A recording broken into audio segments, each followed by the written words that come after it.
All right. So, welcome to our live webinar uh, video.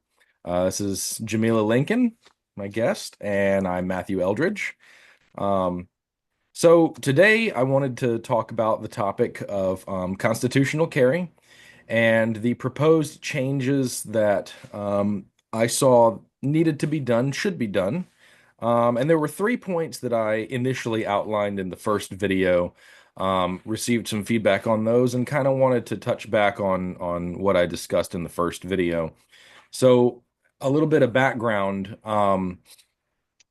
Back in the beginning of the year in March, Governor Henry McMaster passed the Constitutional Carry Act, which states that um, anyone who is legally allowed to own a handgun in South Carolina can carry it on their person without the need for a concealed weapons permit. Um, so I've been a hunter. I've been an outdoorsman. I've been a responsible owner and operator of firearms for most of my life.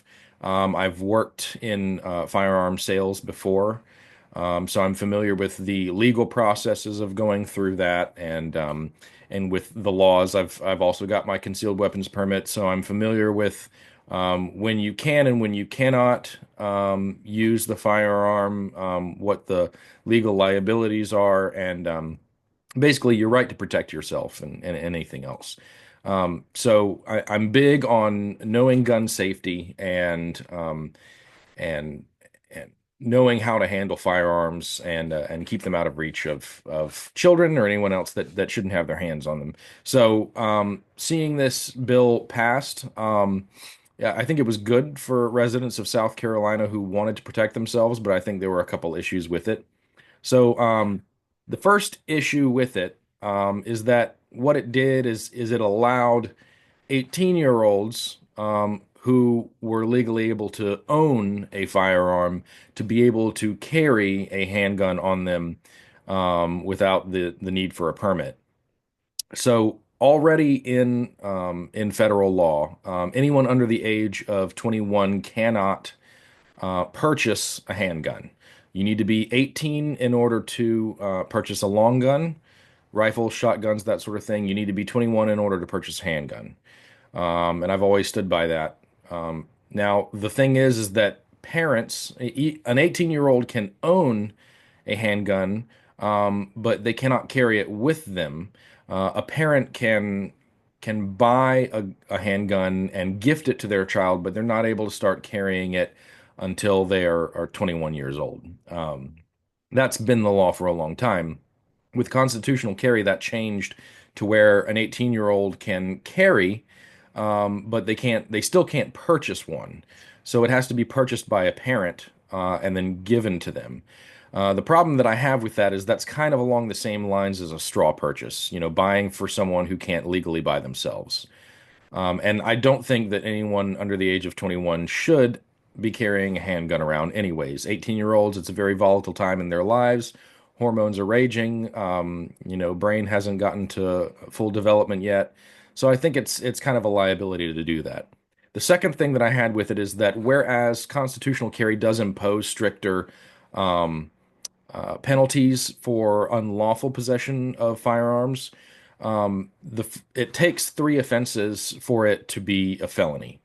Now, in firearm law right now, as far as purchasing one, you can't purchase one if you're a felon. You can't purchase if you've been convicted of domestic violence, if you've been dishonorably discharged from the armed forces, if you're addicted to illegal substances, on and on. But a felony is that's the real stopping point. So because they've made the first 2 offenses of unlawful possession a misdemeanor, it's not going to bar someone from getting one. A felony will. So I think to make the first offense a felony is going to prevent more of that from happening.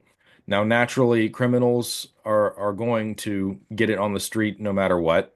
But I think by making that first penalty a felony is going to be a better choice. The third thing that I wanted to do is while constitutional carry does encourage the ATF and local police departments, municipal police departments, to put out tracts and brochures and send them to federal firearms licensees and businesses, to include with the purchase of firearms, to spread knowledge about gun safety and suicide awareness and that sort of thing. I wanted to see if there was any way to make it so that um, a firearms safety education was could be made necessary prior to purchase. Now this is the one that I think is going to receive the most pushback from people. It's a little bit harder to enforce that. And because constitutional carry law does already encourage people to practice gun safety and learn more, and it does direct them to resources that can help them with that, I don't think that this is necessarily one part of my policy change that I want um, to pursue in depth. I think the other two are more important. So basically, um, no one under the age of 21 being able to carry a handgun, and the first offense of unlawful carry a felony instead of a misdemeanor. And that's it. Any questions?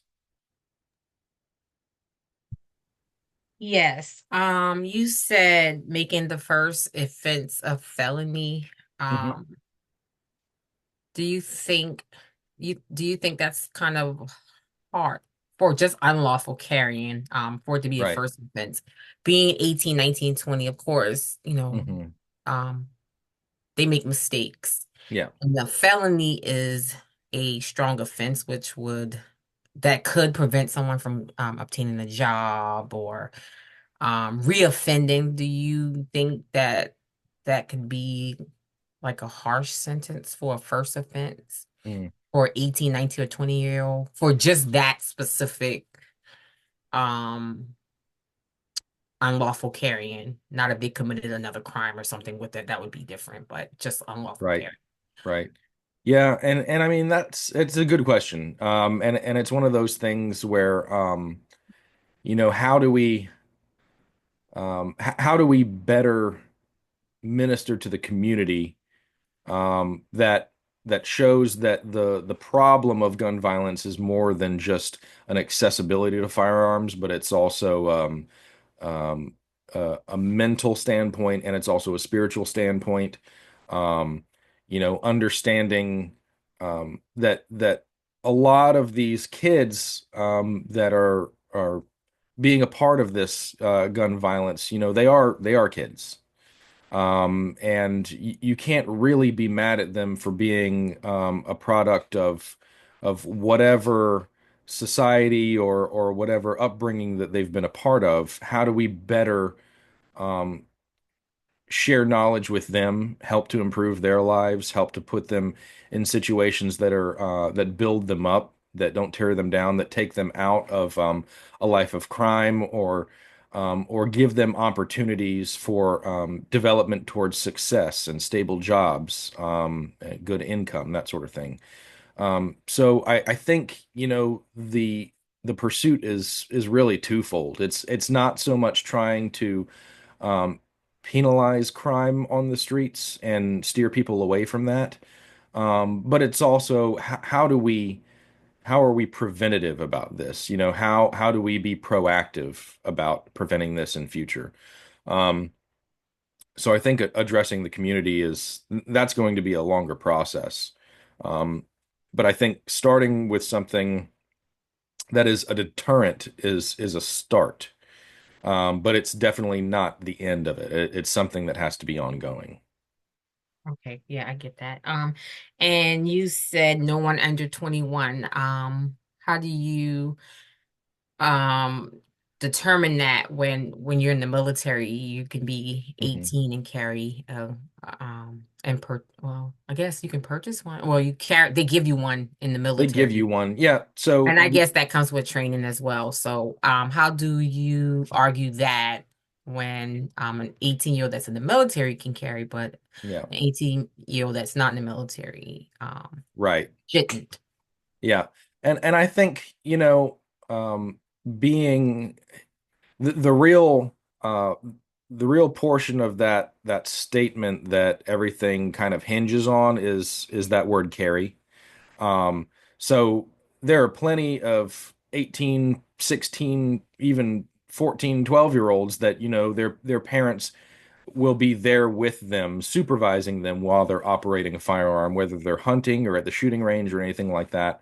But it's being able to carry a handgun that I'm really wary about. Um, because a lot of that time, if they're out of the house, they're not being supervised. They've got a loaded weapon on them, which they may or may not know how to use. They may be responsible with it, they may not be. So, and of course, the law does make an exception for military members. They understand that, you can be 18 going into the military. You're going to be supervised by people who are going to watch your every step, in operation of a firearm. You're going to receive training, like you said. So it does make exceptions for military, but I think on the civil front, it's fine for a young person to own a handgun or a rifle or a shotgun, anything like that, and to use those. And of course, with adult supervision, it's even better. But to be able to carry a handgun, I think, is a different story. And my last question is, how would you contribute to helping the reform of the law that you're proposing to come forth? How would you actively participate? Hmm. So the first thing that I would do, and I've kind of practiced with this already, is drafting a letter to Governor Henry McMaster. He's the one that signed it into law from a bill, and I've kind of monitored its progress and watched it go through the House and the Senate and all of the changes and amendments that were already made. So really, it's writing to the governor and writing to the General Assembly, to your senators and representatives, and saying, "Hey, these are two things that we see that I think need to be changed." And really, it'll be the process of kind of following up on that and working with them. It would also help to get a petition to see, just how many people would support that, because I've met a lot of people, a lot of gun owners along my way who have agreed with, what I'm saying. And so getting a petition, sending that to the General Assembly and to the governor, drafting letters to them, meeting with them in person, whatever it takes, but working with your legislation to get things moving. Thank you. All right. And that's it. That's all. All right. That's on to you then. Hi, my name is Jamila, and I have Matthew here. Good to meet you. Today, I urge you to join me in calling for a comprehensive reform of our education funding system, ensuring that every student in South Carolina, regardless of where they live, their zip code, has access to quality education. As you know, education is the backbone of our society, but unfortunately, South Carolina's education funding system is broken. So, as an individual who is passionate about education and an advocate for education, I've seen firsthand the devastating impact of our state's broken education funding system on students, teachers, and the communities. So today I'm urging you to join me in calling for a comprehensive reform of our education refunding system, ensuring that every student in South Carolina, regardless of their zip code, has access to quality education. Two things I would like to discuss to address the inequities in our education funding system is reducing funding disparities and improving student outcomes. The current education funding system perpetuates funding disparities between wealthy and impoverished districts. What that means is that schools in wealthy neighborhoods tend to receive more funding than schools in our low-income areas, worsening existing achievement gaps. By introducing this reform, the funding system, we can reduce the disparities and ensure every student, regardless of their zip code, has access. By addressing the funding disparities that plague our education system is just the first step. We can also provide the necessary resources to improve student outcomes, especially for those who need it the most. Reforming the education funding system can improve student incomes particularly students whose families' income is low. By prioritizing funding for high poverty districts and students with special needs, we can provide additional resources and support to help those students succeed. That would include hiring more teachers, reducing the class sizes, and providing additional academic support. By investing in our most vulnerable students, we can help close that achievement gap. So I think that the time to act is now. We can work together to reform the education funding system. There is an urgent need in our communities and in our schools. So we need to examine the impact of funding disparities and improve it. To ensure a brighter future for every student in South Carolina, reforming our education funding system is necessary. And we can start today. Do you have any questions? Awesome. No, I think it's a topic that's also very close to my heart because my mother was an educator, and she always said that she had very little funding to work with throughout her school year. And even my mother-in-law is an educator, and she has to usually pay out of pocket for school supplies and that sort of thing. Um, and so, yeah, it's important, and it's important for the kids to get a good education. One thing that I thought about when I heard your presentation the first time was that because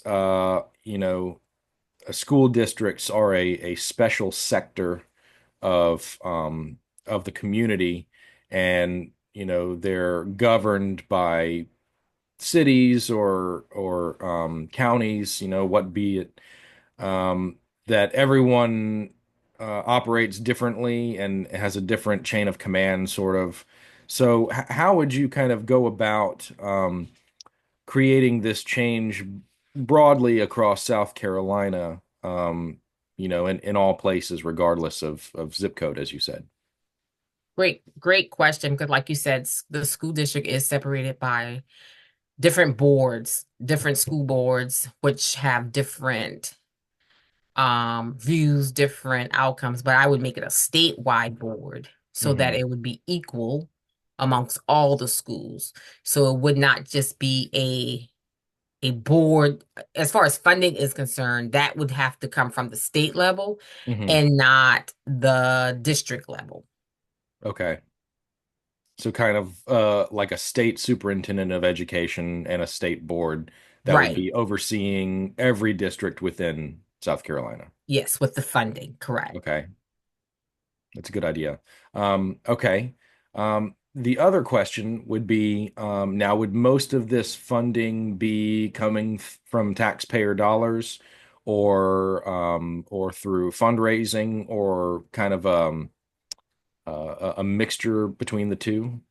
Yeah, the funding will well currently it comes through federal dollars, taxpayer dollars, state dollars. So it would still come from basically the same resources, but yes, Mhm. fundraising and scholarships and donations, yes, all that would play a part, but it would just all be one big pot where it is dispersed equally by the Uh-huh. amount of students that you have in your school, regardless of race, regardless of location, and Mhm. not so because you live in a wealthy neighborhood or a wealthy district that you get more money because that is actually happening. Right, right. Okay, so in other words, the sources of local and federal funding would not change, only the Right. distribution of it would change. Correct. Okay. Correct. All right. Well, I think it sounds like a great plan, and it's a worthy cause. Yes, thank you. All right. Well, I think if none of us have anything else to say, that kind of concludes our presentation, and I think it went well. How about you? I think it went well. Nice to meet you. It was good to meet you too, and we'll talk to you later in the class. Thank you. Have a great day. You as well. Bye-bye. Alrighty, bye-bye.